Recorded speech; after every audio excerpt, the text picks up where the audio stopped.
Welcome back to Don't Do This Guide, the channel where we try the questionable so you don't have to. So you've heard the rumors. You can regrow vegetables from the scraps you usually toss in the trash. Free food forever.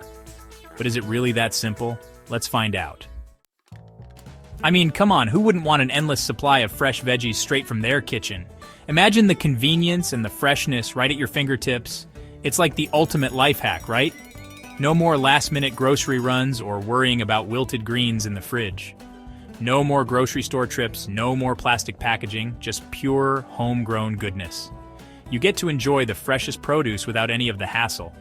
This idea of turning kitchen scraps into a bountiful garden is super appealing, especially these days when we're all about sustainability and reducing our environmental impact. It's a small step that makes a big difference. Plus, there's just something so satisfying about outsmarting the system and growing your own food. It's a rewarding experience that connects you to nature and gives you a sense of accomplishment.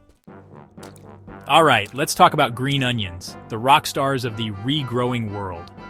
These humble little plants are incredibly resilient and versatile. Seriously, these guys are practically begging to be propagated. You know how you usually just use the green tops and toss the white bulb at the bottom? Well, that bulb is basically a green onion starter kit. Just think about it. That little bulb has all the potential to grow into a full-fledged green onion plant. All you need to do is stick it in a glass of water, make sure the roots are submerged, and watch it go. It's a simple process that even kids can enjoy. I'm talking new shoots popping up within days. It's incredibly satisfying to see the progress so quickly. Green onions are the perfect gateway drug into the world of regrowing because they're so darn easy and forgiving. They can thrive in a variety of conditions, making them ideal for any home setup. They'll even tolerate a little neglect, which is perfect for beginner gardeners. So, if you're looking to start your regrowing journey, green onions are the way to go. Okay, so green onions were a breeze, but celery? Oh, celery is a whole different story. It's not just another vegetable, it's the diva of the veggie world. This veggie is picky, demanding, and requires a level of patience that would put a saint to shame. If you think you can just plant it and forget it, think again. First off, forget about the water propagation method that worked so well for our onion friends. Celery laughs in the face of such simplicity.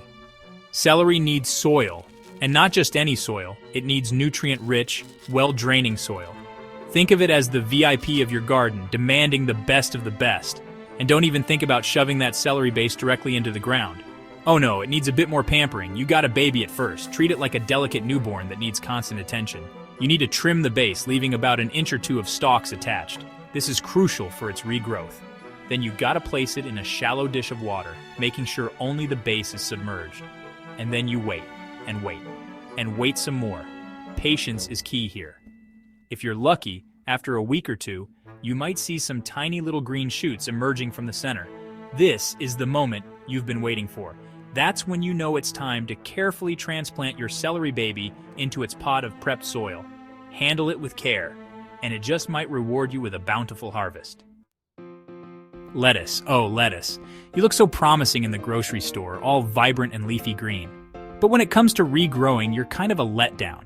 See, lettuce is a bit of a tease. It'll sprout new leaves from its base, giving you hope for a bountiful harvest. But then, just as you're about to make the mother of all salads, it hits you. The new growth is all wrong. The leaves are small, often bitter, and nothing like the crisp, juicy lettuce you were dreaming of. It's like ordering a pizza and getting a sad, wilted salad instead. Carrot tops. Those leafy green things we usually chop off and toss without a second thought. Turns out, they can actually regrow. But hold your horses. Before you start dreaming of an endless supply of baby carrots, let's manage those expectations. While carrot tops will sprout new growth, they won't produce more carrots. I know, right? Total bummer. Instead, you'll get these feathery, fern-like greens that are actually quite beautiful. Okay, so we've talked about the specific quirks of regrowing different veggies. But let's dive into the universal challenges that make this whole endeavor a bit more complicated than it seems. First up, we've got the space issue. If you live in an apartment the size of a shoebox, finding enough room for all these veggie experiments can be a real challenge. I'm talking windowsills overflowing with jars, bowls, and pots, all vying for a sliver of sunlight. And then there's the lighting situation. Most veggies need a good amount of sunlight to thrive, and if you're stuck with a north-facing window, you might as well kiss those regrowing dreams goodbye. Now let's talk about the economics of regrowing veggies. Is it really worth the effort and resources? Well, the answer, as with most things in life, is it depends. If you're hoping to become completely self-sufficient and never buy groceries again, then you're setting yourself up for disappointment. But if you're looking for a fun educational project that might yield a few extra snacks, then regrowing could be right up your alley. Think about it. You're reusing scraps that would have ended up in the trash, so you're already reducing waste. Plus, you're getting a front row seat to the magic of plant growth, which is pretty darn cool. Don't get me wrong, it's not all doom and gloom in the world of regrowing veggies.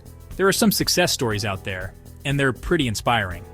For example, I once managed to regrow a romaine lettuce heart to almost full size.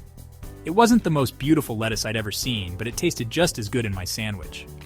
And let's not forget about our trusty green onions. Those guys never fail to deliver a fresh supply of green goodness. So, you've decided to embark on your own regrowing adventure? Awesome! Here are a few tips to increase your chances of success. First and foremost, be patient. Rome wasn't built in a day, and neither is a thriving veggie garden, even if it's just on your windowsill. Second, do your research. Not all veggies are created equal when it comes to regrowing. Some, like green onions and garlic, are relatively easy, while others, like celery and lettuce, require a bit more finesse. Garlic, that pungent little bulb that adds so much flavor to our dishes, is surprisingly easy to regrow.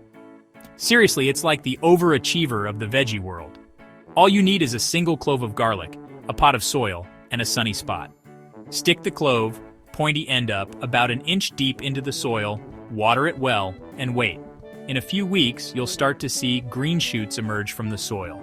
These shoots will eventually grow into garlic scapes, which are basically garlic flower stalks. Potatoes, those starchy wonders, are another veggie that can be regrown, but it's not for the faint of heart. The biggest challenge with potatoes is that they're prone to diseases, especially if you're using store-bought potatoes that might have been treated with growth inhibitors. But hey, where there's a will, there's a way, right? To regrow potatoes, you'll need a potato that's sprouted eyes. These eyes are basically little buds that will eventually grow into new potato plants. Let's be real, regrowing veggies is an emotional roller coaster. One minute you're riding high on the excitement of seeing those first tiny sprouts, and the next minute you're plunged into despair as your celery base starts to rot. It's a wild ride, full of ups and downs. But that's all part of the fun, right? There's something incredibly rewarding about nurturing a plant from scrap to, hopefully, edible goodness. It teaches you patience, resilience, and a newfound appreciation for the farmers who do this on a much larger scale. So can you regrow store-bought vegetables? Yes. Will it turn your kitchen into an endless supply of fresh produce? Probably not. But it's a fun experiment and a great way to teach kids about plant biology. In the end, I've gained a new appreciation for farmers and a fridge restocked from the grocery store. Thanks for joining me on this wild regrowth ride. If you enjoyed watching me turn my kitchen into a questionable science lab, hit that like button. And if you're curious about more Don't Do This adventures, make sure to subscribe to the channel.